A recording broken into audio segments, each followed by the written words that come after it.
Ito namang nationwide voters registration. Kasado na ho yan sa October 20. Brigada Sheila Matibag sa detalye. Ibrigada mo! Brigada Live Report! Inanunsyo na ng Commission on Elections sa COMELEC na magpapatuloy ang nationwide voters registration activity sa October 20.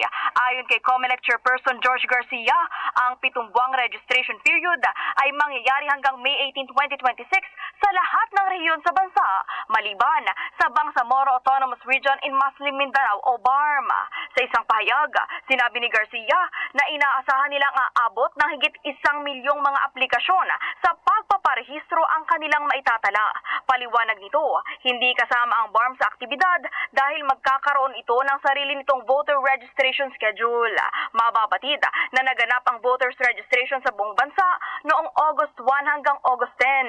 Batay sa mga datos, higit 2.7 milyon ang nakuhang rehistro ng ahensya sa loob ng naturang 10 araw.